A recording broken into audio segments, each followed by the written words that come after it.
Yeah, I mean, I would love to, disagree and add some contention here to the opinions, but I would buy the Warriors as well. I mean, they're lights out. Granted, their strength of schedule has been kind of easier compared to most teams, but if you're a good team, you're supposed to beat the bad teams, and 10-1 speaks for itself. The experts say that he is the best pitching prospect to come out of this class, and he's probably the best prospect overall. One thing I just really enjoy about him, he's just such a versatile pitcher. Absolutely spectacular. I mean, he's a Defensive Player of the Year candidate, like you said, 6 interceptions in 5 games, which is crazy. I mean, he's just an amazing ball hawk. But there's still some holes in his game, I'd say, specifically in his coverage. Andres, what do the ladies need to do to win tonight?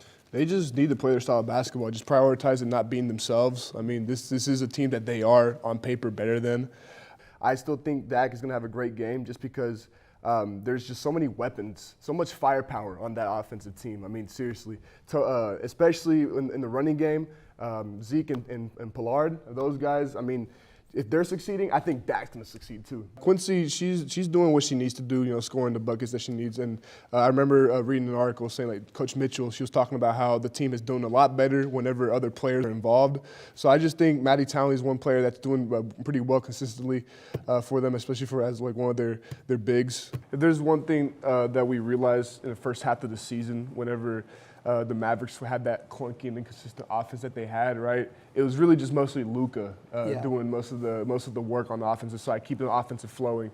Southern Miss I think they're going to finish the season at first. I believe they're going to beat UNC in their rematch, and they're also going to end the season beating the top team in the East currently, which is Charlotte.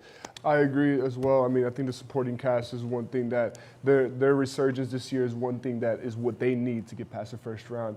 But I also think, to wrap it all up, it all rests on Luka's shoulders, right? He is the head of the snake, and he'll take this team as far as he plays, right? So.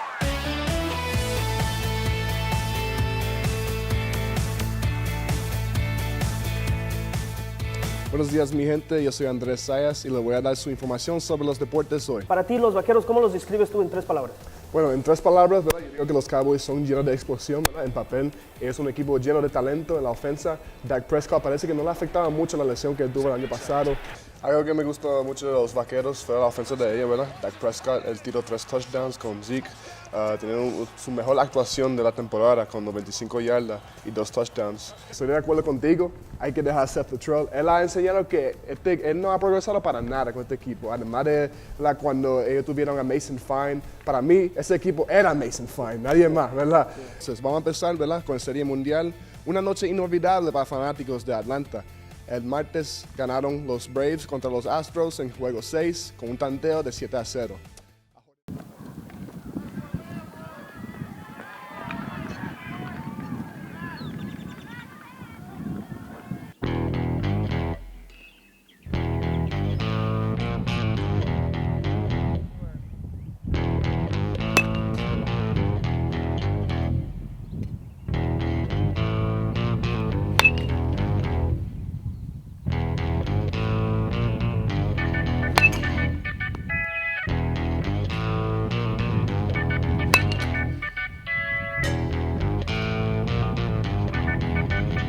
Right now I play outfield, first base, and pitcher. And what's your primary position?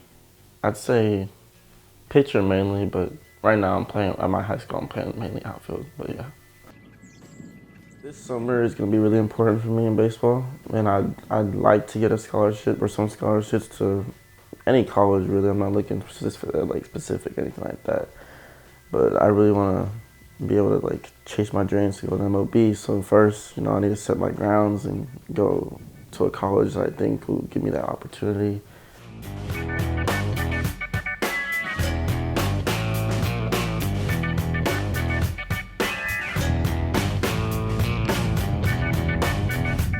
My dad's really influenced me a lot.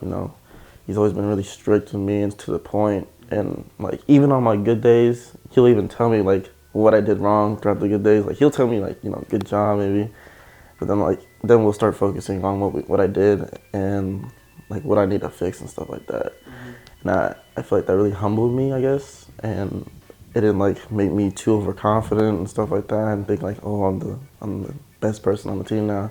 Nah, he always kept it straight and to the point. The next day you're gonna have to work harder. For our training routine, It varies depending on the day, what he's done at school.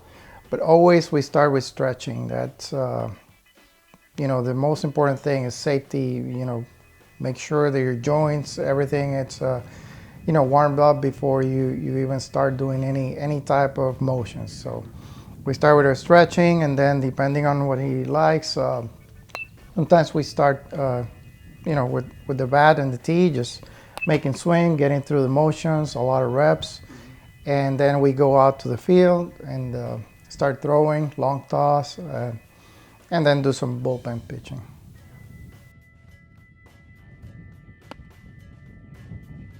Kevin has good potential, and I fully believe that he'll be good.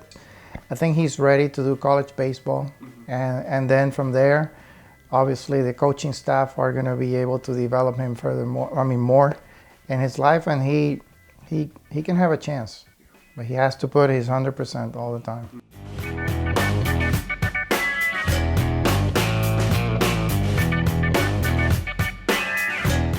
First, I definitely say his pitching. His pitching's got way better than compared when I first met Kevin and we started playing together. Velo wise, he's jumped up, command, and learning how to throw his off speeds way better than how he used to. He's gotten the breaking ball better and the changeup. Second, and hitting wise, compared to how he hit also from 14U to now, I mean, it's changed a lot.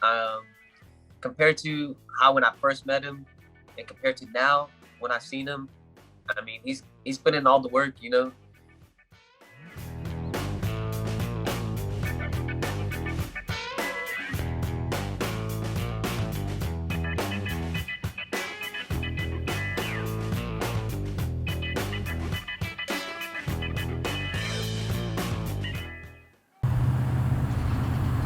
Inflation rates have been increasing in the past year. Gas and food prices have been rising, and this can be attributed to the pandemic and its effects it's had on the supply chain as well as the labor force. With a pandemic like we've seen in terms of COVID, what we found is that certain sectors of the economy have been hit extremely hard. And when, COVID outbreak shuts down certain sectors of the economy, it's not the kind of thing that if in a month everybody recovers, that we're just back to normal. The inflation rate has reached at 5.4% this year, the highest since 2008. We're getting out of the pandemic, people are going back to work, we've got the stimulus money, people have cash and they'd like to spend it, they want to get on with their lives, and there just aren't enough goods available in stores. And so stores are doing what stores do. If they start running out of inventory, they're raising prices in order to take advantage of that. It's an issue that economists say will persist for a couple more years. Supply chain holdups and labor shortages have taken its toll on companies all over.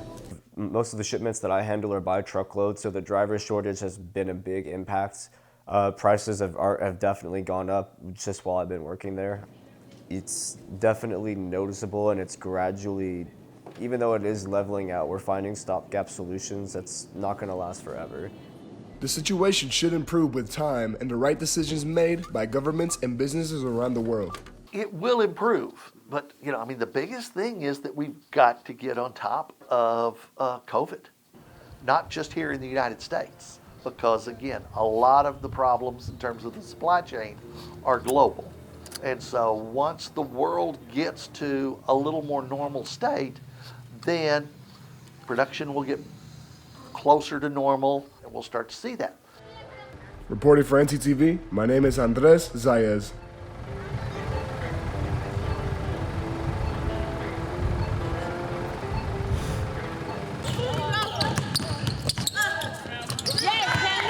My name is Quincy Noble. I am a redshirt junior. I'm a shooting guard, and I am a CBCM major, broadcasting.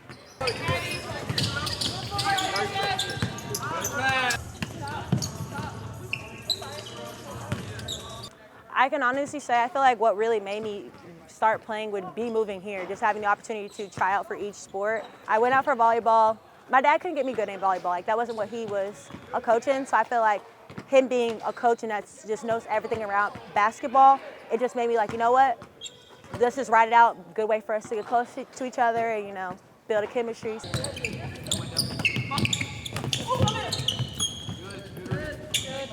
My biggest influence, I would say, basketball-wise, would be my dad, because he's always the great person that's in my ear, have my back on my worst days or when I want to cry. He's just always there for me, basketball side.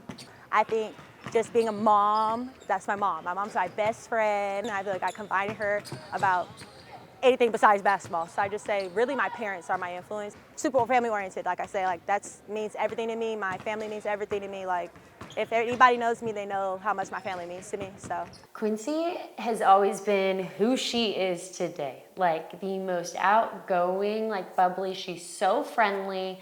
She's just genuine. And that's how she's always been. And it's because of how she was raised. I think she's pretty outgoing. Anybody she meets, they gravitate towards her instantly. She's a really hard worker. She doesn't really take no for an answer. She's always the type to just go out and go get what's hers or what she feel like is hers. Wow. Definitely a leader in just the way she works. Her energy is contagious.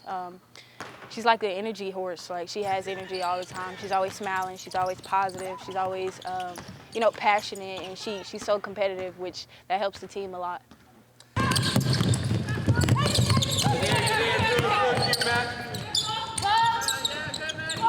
So my goals after college would obviously be playing overseas. I would love to play overseas, and then if I get the opportunity to play in the WNBA, I would also love to do that.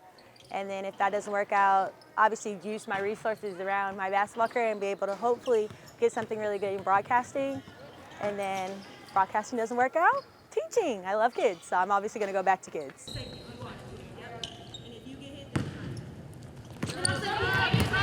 I think I want to be remembered mostly just for like how fun and funny and bubbly I am, and then also just how committed I am to my sport, just because that's super important to me. I work extremely hard in it. I think I want to be remembered as obviously somebody that was committed, fun, driven, and then obviously a good teammate, like somebody that they want to continue to be around from years on out.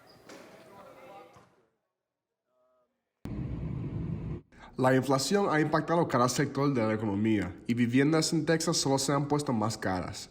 Un factor ha sido el aumento de las tasas hipotecarias. Desde el 28 de septiembre, las tasas han aumentado a 6.87%, comparado al 4% del principio del 2022, según Bankrates. El mercado ha cambiado bastante del 2020 al 2022.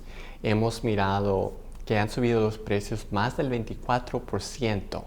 Dallas ha crecido mucho. Hemos visto un aumento de 15.9% en viviendas en la área, pero la demanda todavía excede lo que está disponible. Por esta razón, el gobierno federal ha tenido que aumentar tasas de interés para combatir la inflación, pero esto ha resultado en desafíos para compradores en Texas.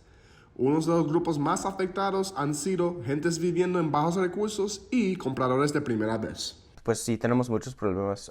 Primero fue encontrar una casa que podemos pagar. Mucha gente está comprando casas y rentando, pero está haciendo que el precio se increase. Hay opciones que la gente pueda considerar durante esta etapa económica. Mi resumen sería tomar ventaja de los programas que está dando el gobierno para ayudarte, ya sea con tus costos de cierre o tu enganche. Porque eso significa que tú vas a tener que traer menos dinero hacia la mesa del cierre. Con estos programas ofrecidos por el gobierno, compradores pueden obtener pagos mensuales más bajos en sus tasas. Mientras tanto, esperemos que la cantidad de viviendas siga aumentando para que la demanda por lo menos baje un poco. Jorge Zayas, Proyecto U, Noticias Univision 23.